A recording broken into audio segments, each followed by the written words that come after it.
It's the story of Hagar and her son Ishmael from the book of Genesis, chapter 16, verse 1 through 11. Now Sarai, Abram's wife, bore him no children. She had an Egyptian slave girl whose name was Hagar. And Sarai said to Abram, "You see that the Lord has prevented me from bearing children. Go to my slave girl. It may be that I shall obtain children by her." And Abraham listened. It wasn't Abraham yet. Abram listened to the voice of Sarai. So after Abram had lived 10 years in the land of Canaan, Sarah, Abram's wife, took Hagar the Egyptian, her slave girl, and gave her to her husband as a wife. He went into Hagar, and she conceived. And when she saw that she had conceived, she looked with contempt on Sarai. Then Sarai said to Abram, "May the wrong done to me be on you. I gave my slave girl to your embrace, and when she saw that she had conceived, she looked on me with contempt. May the Lord judge between you and me." And Sarai dealt harshly. Left out first. But Abram said to Sarai, "Hey, your slave girl's in your power. Do to her as you please." So there we are. She's saying it's her fault. He's saying it's, she's saying it's his fault. He's saying it's her fault. That sounds familiar. So Sarai dealt harshly with her, and she ran away. The angel of the Lord found her by a spring of water in the wilderness, the spring on the way to Shur. And he said, "Hagar, slave girl of Sarai, where have you come from, and where are you going?" And she said, "I'm running away from my mistress." The angel of the Lord said to her, "Return to your mistress and submit to her." The angel of the Lord also said to her, "I will so greatly multiply your offspring that they cannot be counted for multitude." And the angel said, "Now you have conceived and shall bear a son. You shall call him Ishmael, for the Lord has given heed to your affliction. He shall be a wild ass of a man, with his hand against everyone and everyone's hand against him, and he shall live at odds with all his kin." So she named the Lord who spoke to her, "You are El Roi." For she said, "I have really seen God, and remained alive after seeing him." Therefore the well was called Beer Lahai Roi. It lies between Kadesh and Bered. Hagar bore Abram a son, and Abram named his son, whom Hagar bore, Ishmael. So we go forward a little bit. Now we're reading from Genesis 21, verse 18 to 20. "Come, lift up the boy and hold him fast with your hand, for I will make a great nation of him." Hang on. Just a little bit. Okay. 8 through 20. Sorry. "The child grew up and was weaned, and on the day Isaac was weaned, Abraham, he's now Abraham, held a great feast. Then Sarah, not Sarai, saw that the son whom Hagar the Egyptian had born to Abraham was mocking. And she said to Abraham, 'Get rid of that slave woman and her son, for that woman's son will never share in the inheritance with my son Isaac.' The matter distressed Abraham greatly because it concerned his son. But God said to him, 'Do not be so distressed about the boy and your slave woman. Listen to whatever Sarah tells you, because it is through Isaac that your offspring will be reckoned. I will make the son of the slave into a nation also, because he is your offspring.' So early the next morning, Abraham took some food and a skin of water and gave them to Hagar. He set them on her shoulders, then sent her off with the boy. She went on her way and wandered into the desert of Beersheba. When the water in the skin was gone, she put the boy in one of the bushes. Then she went off and sat down about a bow shot away, for she thought, 'I cannot watch the boy die.' And as she sat there, she began to sob. Well, God heard the boy crying, and the angel of God called to Hagar from heaven and said to her, 'What is the matter, Hagar? Do not be afraid. God has heard the boy crying as he lies there. Lift the boy up and take him by the hand, for I will make him into a great nation.' And God opened her eyes, and she saw a well of water. So she went and filled the skin with water and gave the boy a drink. And God was with the boy as he grew up. He lived in the desert and became an archer." Thanks be to God for the word of the Lord.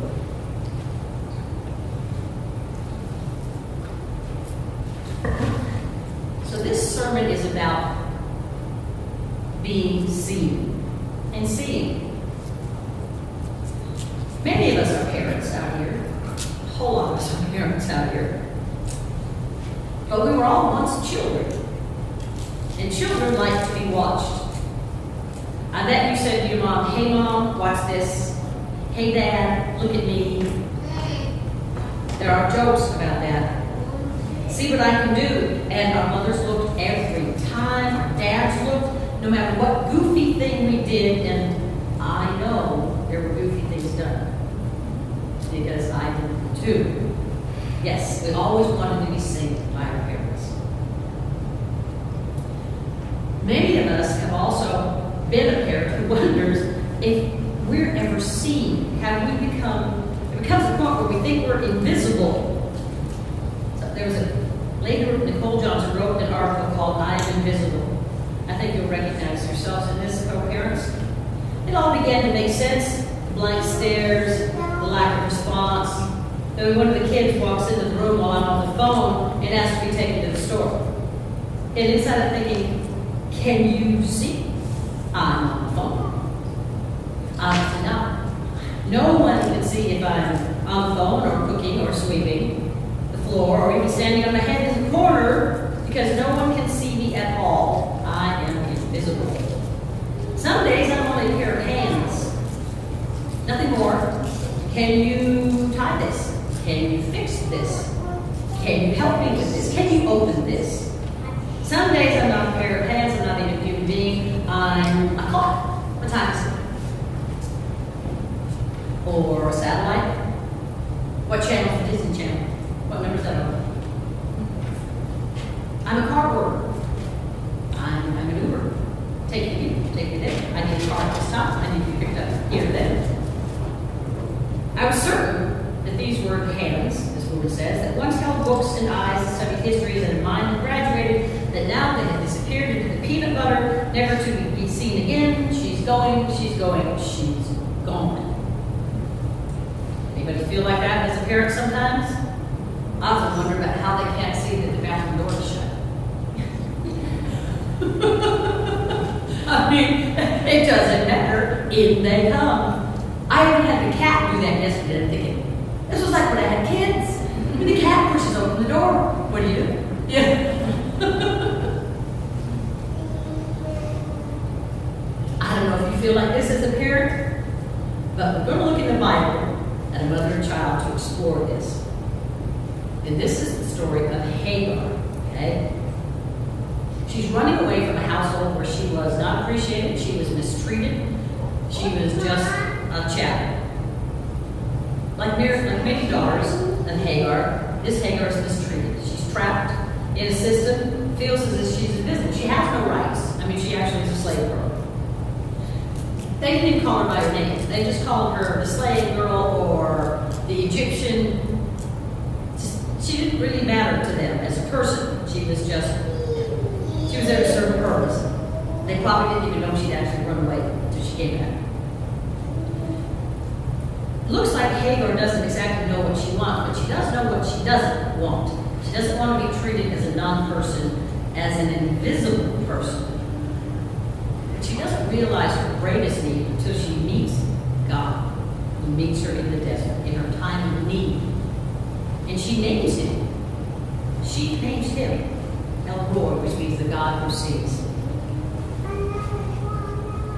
What name would we give God if you had the chance to name him? Name him the God that sees, because he saw her. She felt unseen her entire life.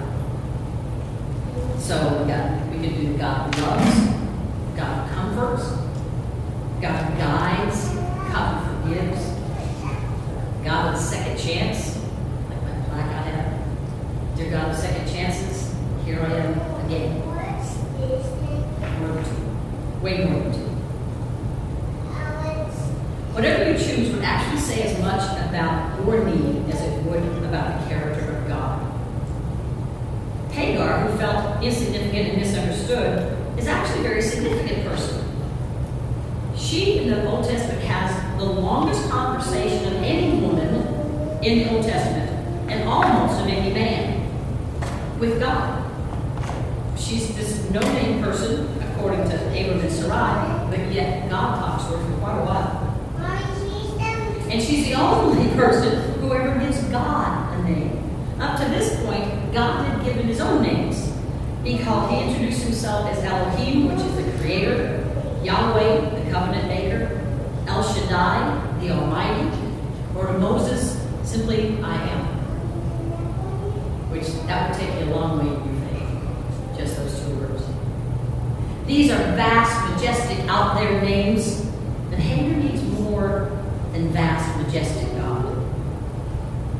She's probably heard about him being in the household of Abram and Sarai, but she doesn't know. She needs an intimate, personal God. And then she meets God, and she says, I have now seen the God who sees me. So what difference does it make in your life to know that there is a God who sees you? What difference does it make as a mom, as a dad, a woman, a man, as a young person, a child, to know that God sees you?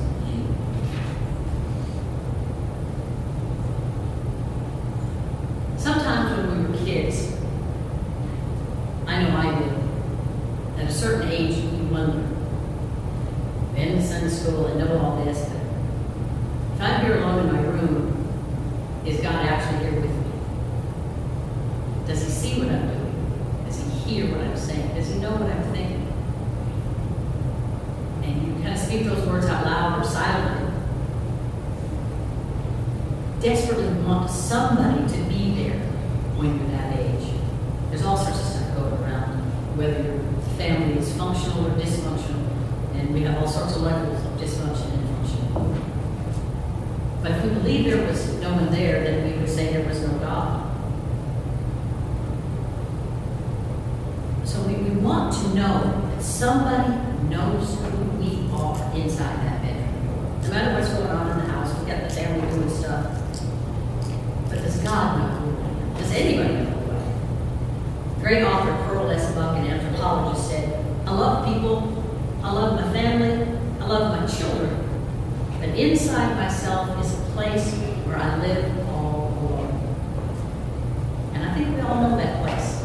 That feeling of aloneness. It's just us. And we all hate being misunderstood. We want to believe and know there's somebody who saw the inside of us and who understands. The verse says, man looks on the outward appearance, but God looks at the heart. God is actually the only one who can see the heart. But as we grow in our faith, we discover that God sees our secret world. God knows us. He knows me, He knows you. He knew you in that room. He knows when you're questioning. He even wrote about that moment in the room. In Matthew 6:6, about being in a closed room, it says, when you pray, go into your room and close the door. So even when we were questioning, when we were kids, we were doing the right thing. Just going into our room and talking to God. But your Father, who is unseen, but who sees what is done in secret, will reward you. So that's a pretty great statement, that He sees us. Even though we thought we were unseen, we weren't. He was still seeing us. We all have that fundamental need to be seen. That's why we say, watch me, Mom, watch me, Daddy. I don't want my friends to come to watch me sing in a choir concert or watch me play basketball. Or I want my parents to come and see me. I remember my dad he worked, he was a hard work man. One time he was able to take off work and come to a choir concert. I thought it was a wonderful thing in my life. One time. Because that's all you want. That's all you want. You don't want to say, there's other people in the audience. Some I know, neighbors, friends, whatever, parents of the other people. I want mine people there. So there's a story told by a lady who volunteered at a daycare about sitting with a very active little boy named Joshua. But this morning he was very, very still and very, very focused as he was building a rocket out of toilet paper rolls and yogurt pots. And he built this magnificent rocket. It was great. He just finished it when it came time for the end of play school. And all the Everybody went, and Joshua was left there with his rock. Finally, his mom came flying in. She was last to arrive because she had been delayed.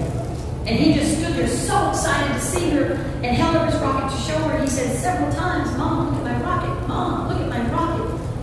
Mom." And she never looked.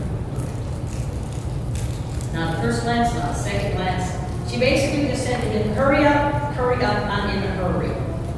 So he's trailing along behind him with his rocket. And as I watched him leave, I saw his shoulders slump and his rocket go down to his side. And he was just trailing it, hanging limply there.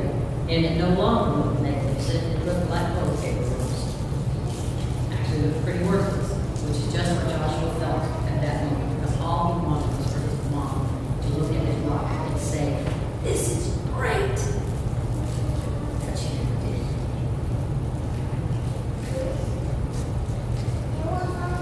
Where William Hannaeus is, I didn't look this up, but he said, "You don't really understand human nature unless you know why a child on a merry-go-round will wave at his parents every time around, and why his parents were happy. Every time. Every time. We did it last summer. Had grandson Tommy on a merry-go-round in South Dakota. Every time he came around, we waved, we said hi, Tommy. And every time, hi, Tommy. For, I don't know, 30, 40 times, hi, Tommy. You know? Why do we need to be seen? Why do we long for a God that sees? And what difference does it make to us? How sad if you're the child of the merry-go-round and nobody's there to wave at you. You're just going around in circles. It means nothing. It means nothing. That's kind of our life. If God's not there to see us and encourage us, what are we doing? But God says in Psalm 139, verse 16, "Before I formed you, I saw you. My eyes saw your unformed body." He saw us before anyone else did. He envisioned us into being, and once he envisaged us and created us, then he watches over what he has created. Now, I don't know what you think when you think about that we are constantly being watched over. Is that comforting or is it disturbing? And if we are disturbed by it, why? Is it because we don't actually trust God? But God's eyes are loving, and when we know that, we can relax in his presence. It's okay that he's there at every moment. To be seen is to be significant. To be seen is to be safe. Prophet Jeremiah says, "My eyes will watch over them for their good." And that's talking about the children of Israel when they were in exile. And they were miles from home and thinking, maybe God doesn't know anymore. Maybe God doesn't see us anymore. So they hung up their harps and they wept. "But my eyes see them. I will watch over them," the prophet says. Has anybody ever had your kids away for Christmas? And their biggest concern is, does Santa know where I am? And that's important. Remember, we were in Christmas in South Dakota one time, and Chance must have been about, I don't know, 3 or 4. That was his biggest worry. Does Santa know where I am? Does God know where we are? Yes, God knows where we are.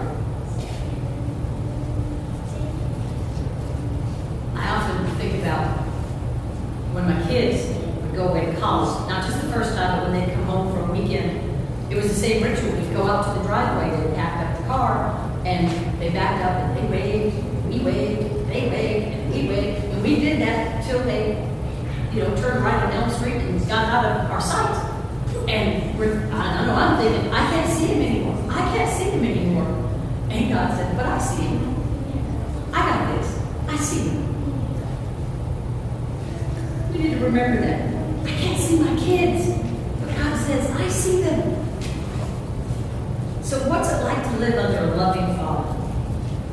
There's a beautiful verse in Zephaniah 3:17 that says, He will take delight in you. He will quiet you with His love. Do you know that feeling, to be quieted by the love of God? When you just dare to sit there to be loved and be seen. Psalm 33, 13 through 15 says, The Lord looks down from heaven. He sees all sons of men. From his dwelling place, he looks out at all the inhabitants of earth. He who fashions the hearts of them all. He who understands their works. He understands, and he understands as he looks. So to be seen and understood is to be encouraged. It's to be encouraged. God made me for a purpose. He made you for a purpose.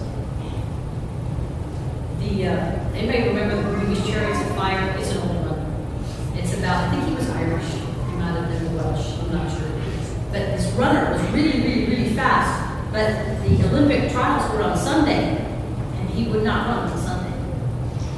And they said, but then you can't make it to the finals. And he said, I believe God made me for a purpose. And he also made me fast. And when I run, I feel his pleasure. So that's a pretty cool thing to feel, isn't it? When you know you've done something and you feel God's pleasure. When you feel God's smile, you see him smile. That's a big feeling. When you know something in you knows your Creator and knows the pleasure of your Creator. There's a story in 2 Samuel about when the ark was being brought back to the city of David. It was entering the city of David. And a daughter of Saul was watching from a window, and she saw King David leaping and dancing before his Lord, and despised him in her heart. And she said to him, and it was said, when David returned home to bless his household, the daughter of Saul came out to meet him and said, how the king of Israel has distinguished himself today, disrobing in the sight of the slave girls of his servants as any vulgar fellow would do. But David said to her, it was before the Lord who chose me, rather than your father or anyone from his house, when he appointed me ruler over the Lord's people in Israel. I will celebrate before the Lord. I will become even more undignified than this, and I will be humiliated in my own eyes. But by the slave girls you spoke of, I will be held in honor. So that's a pretty amazing passage, because David was not counting how he felt. He was counting how God felt. He was celebrating before the Lord, and the Lord was really happy that his arm was back where it was supposed to be. So we can be goofy, and we might think, I'm so goofy, but the Lord is fine. Okay? God delights in us. And when we know that, we're free to dance. We're free to be goofy. We're free to be creative. We're free to try. We can dance before the Lord. God's story. God doesn't shut us down, He releases us. To be seen is to be strengthened. 2 Chronicles said, the eyes of the Lord move to and fro throughout the earth. Really? What's He looking at? Is it to catch us doing something wrong? No, the verse says that He may strongly support those whose heart is completely His. So He's watching us. So Hagar's son grew up and became unbearable again, and so they left again. So I don't know if you with your children have gotten to the end of your resources and you feel all resources have run out and you can't do it anymore. You can't be mom, you can't provide what the child needs. Well, that's this situation with Hagar. She'd run underwater, she didn't know where to go, she was done. But God was. So the son grew up in the desert because Hagar had discovered the source of life in the desert. God gave Hagar courage, and she discovered what it was to be strongly supported by God. His eyes are on us to support us.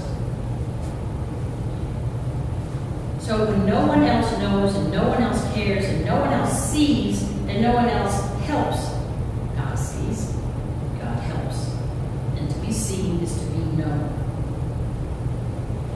Most of us, when we look back on our lives, we see kind of a fumbling journey towards God. Even if we were raised in the church, it comes with maturity of your own questions and your own experiences in life and your own stumbles and falls and mistakes. But you're stumbling towards God. Stumble away from God.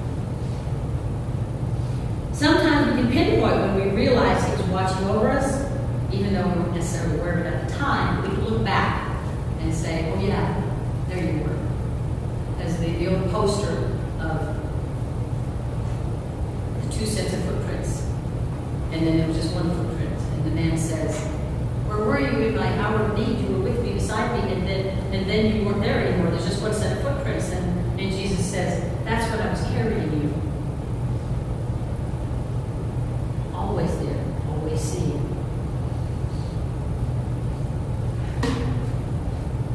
Just because you can't see God doesn't mean He's not there. Just because you think He's not there doesn't mean He doesn't see you. Just because I can't see Him doing something immediately, I've asked for this, I've prayed for this, nothing's happening, Lord. Well, it doesn't mean He's not doing something. To be seen doesn't mean you don't fall. The Bible doesn't say no sparrow falls. It says He sees the sparrow that falls. We all fall. We all have trouble. But God sees us. Falling is part of life. God can't stop everything that hurts us, nor should He. We chose to have our own independence, to live with free will. And boy, what a mess of it we make it sometimes. But God still sees us. We get hurt. Other people get hurt. But God still sees us. He hears us. He heals us, even if it's many years later. I remember Claire Kelly one time. She said she didn't like it when people called her grown-up, because she wasn't a grown-up. She was a growing up, because God was still working on her. And I've always remembered that. God is still working on her. Whatever healing is happening, it may take a long time, but it does happen. He loves every person He created. And that means you, it means me. The rich ruler came to Jesus and said, what do I have to do? And He says, well, you have to give up all your stuff. And the guy said, yeah, and walked away. But God didn't force him to come back. Jesus didn't make him stay. The guy said, nah. He said, okay. He loves every person whom He has created. Jesus saw the crowds and He wept over Jerusalem. He saw them, but they didn't come to Him. Although Jesus was physically present, many people still did not see Him with the eyes of Hagar, who saw God. The Jews had always known no one can see God and live. So when Jesus stood up and said, anyone who sees me sees the Father. You want to know what God is like? Look at me. Some of them took a lot of convincing. And after He died, they didn't know He had risen from the dead. And you've got Thomas with the, I won't believe until I see the holes in your hand. I see the wounds.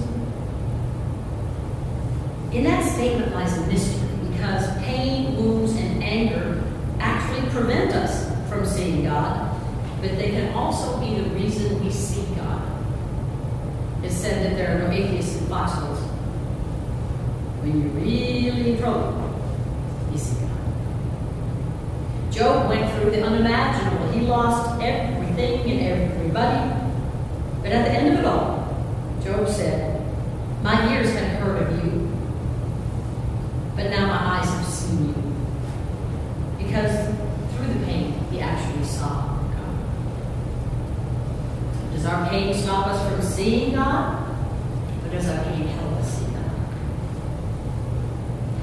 Just a little bit of both. So what difference does all this make in our lives? It makes absolutely no difference unless you look back and unless you actually meet His gaze now in your life. The Bible tells us one day every eye will see Him. But what are we waiting for? What more does God have to do? Things already done. I mean, surely we've all seen God act in our lives. I know I have seen God act in I have seen God act in you people's lives. God so loved the world that He sent His Son. And He's seen you. So every day we go into life knowing that God sees us. He guards us as the apple of His eye.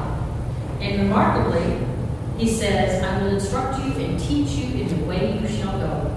I will guide you with my eye. So unless we're looking back to see where God's looking, how is He guiding us? You have to look back. You have to look back. So He sees that you're looking and He can guide you. Open your eyes and look. We've all been so busy getting to the market.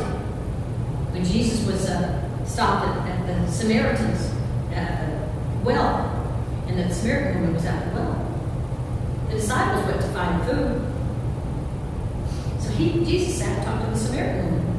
Well, the disciples asked her, they walked right past her. They didn't see her. When they got back, Jesus said, look at the fields. They are ripe unto the harvest. But he wasn't talking about agriculture. Open your eyes and look. You have all just been so busy, kind of like hearing the we've been so busy, we've been so distracted that you missed somebody. Oh, you saw her. But you didn't see her with my eyes. You saw her with your eyes. They judged her because she's a Samaritan and because she was a woman, which back then had no belly. So they didn't see her. Jesus instructed them, open your eyes and look. So Jesus sees the person in the crowd who longs to be seen, who longs to be known. He only asks one thing of you and me, like on the merry-go-round. I see you. Look at me. I, if I be lifted up, will draw all men to you. You know when you are a disciple of Christ, whether you like it or not, you have the life of Christ in you. Just like when Peter, though he had denied Christ 3 times, the people said, we know you. You're one of his followers. No, not. I don't know the man, never seen the man. Yes, you are. You are one of them. Because you wear it. You wear it. You have the life of Christ. And you can't hide in the crowd. Even when you warm your hands on the fire like Peter did, people will know. People will know. But what did Jesus say? He said, because they walked past each other. And Jesus looked at it. And Peter wept.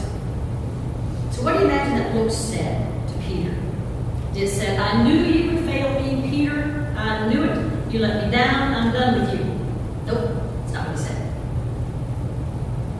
It speaks more about maybe you cry than the one who sees. But believe the look that says, I knew you would fail, Peter.